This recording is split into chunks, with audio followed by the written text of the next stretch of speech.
सबों को जय मसीह की। Praise the Lord. आज हम सीखेंगे कि गोलियत इजरायलियों को चुनौती कैसे देता है, जो हमें मिलेगा पहला सामुएल 17वां अध्याय 1 पद से लेके 3 पद में, जिसमें हम पढ़ेंगे फलिस्ती युद्ध के लिए अपनी सेना को यहूदा के सोको देश में इकट्ठा करते हैं और साउल और इजरायली भी इकट्ठा होकर एला नामक तराई में डेरा डालते हैं। पहला सामुएल 17वां अध्याय 4 पद से लेके 7 पद में हम गोलियत के बारे में जानेंगे कि गोलियत कौन था और कहां से आया। गोलियत नेफेलीन वंश का था, जो कि परमेश्वर के पुत्र, गिराए हुए स्वर्गदूत और मनुष्य की पुत्रियों में से जन्मे थे, जो कि हमें उत्पत्ति 6वां अध्याय 1 पद से लेकर 4 पद में मिलेगा। वे गत नगर के पास रहते थे, जो बाद में फलिस्ती बन गए। गोलियत गत नगर का था, जो फलिस्ती छावनी में रहते थे। उसकी ऊंचाई 9 फीट 6 इंच की थी। उसका पीतल का टोप था और वह एक पत्थर का झिलम पहने हुए था, जिसका वजन 57 केजी का था। उसके टांगों पर पीतल के कवच थे।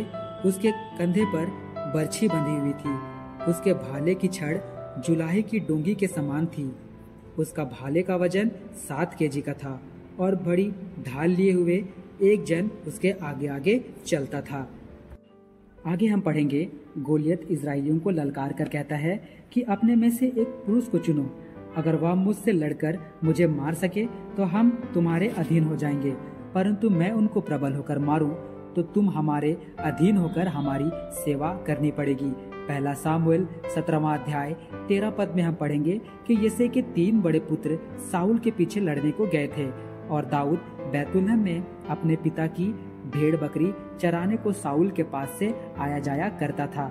इसलिए यिशै अपने पुत्र दाऊद से कहता है कि एपा भर भुना हुआ अनाज और 10 रोटियां और पनीर की 10 टिक्कियां लेकर अपने भाइयों का कुशल देखकर उनकी कुछ निशानियां लेकर आए।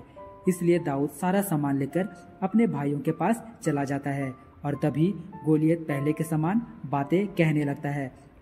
पहला सामुएल 17वां अध्याय 25 पद में हम पढ़ेंगे कि जो कोई उस फलिस्ती गोलियत को मार डालेगा, राजा उसको बहुत धन और अपनी बेटी का विवाह और उसके पिता के घराने को स्वतंत्र कर देगा। पहला सामुएल 17वां अध्याय 31 पद से 40 पद में दाऊद और साउल के बीच बहुत सारी बातें होती है। अगर आप चाहें तो उसे पढ़ सकते हैं। दाऊद को युद्ध के लिए साउल भेज देता है और अपना युद्ध का वस्त्र उसे देता है, जो कि पीतल का टोप, झिलम, तलवार, पर इन सब को पहने हुए दाऊद से चला भी नहीं जाता है और वह उन्हें उतार देता है। तब वह अपनी लाठी हाथ में लेता है और नाले में से 5 चिकने पत्थर उठाकर अपनी थैली में रखकर और गोफन हाथ में लेकर फलिस्ती गोलियत के पास जाता है। गोलियत उससे कहता है कि क्या मैं कुत्ता हूँ कि तू लाठी लेकर मेरे पास आया है?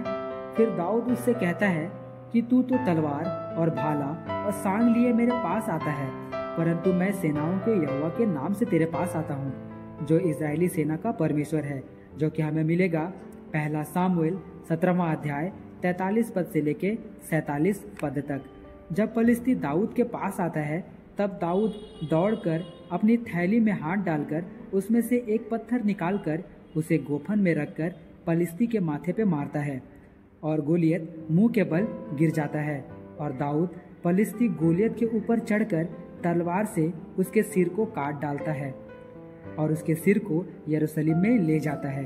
तो आज हमने सीखा कि परमेश्वर के चुने हुओं को कोई हानि नहीं पहुंचा सकता, और जब परमेश्वर हमारे साथ है तो हमें डरने की जरूरत नहीं है और हम किसी भी परिस्थिति का सामना कर सकते हैं। जैसा कि रोमियो की पुस्तक उसका 8वां अध्याय उसका 31 पद में लिखा है कि यदि परमेश्वर हमारी ओर है तो हमारा विरोधी कौन हो सकता है। इसलिए हम जो भी कार्य करें परमेश्वर पर भरोसा रख कर करें, बाइबल पढ़ते रहें और परमेश्वर के साथ समय बिताते रहें। वीडियो देखने के लिए आप सबों को थैंक यू। प्रभु आप सबों को आशीष दे।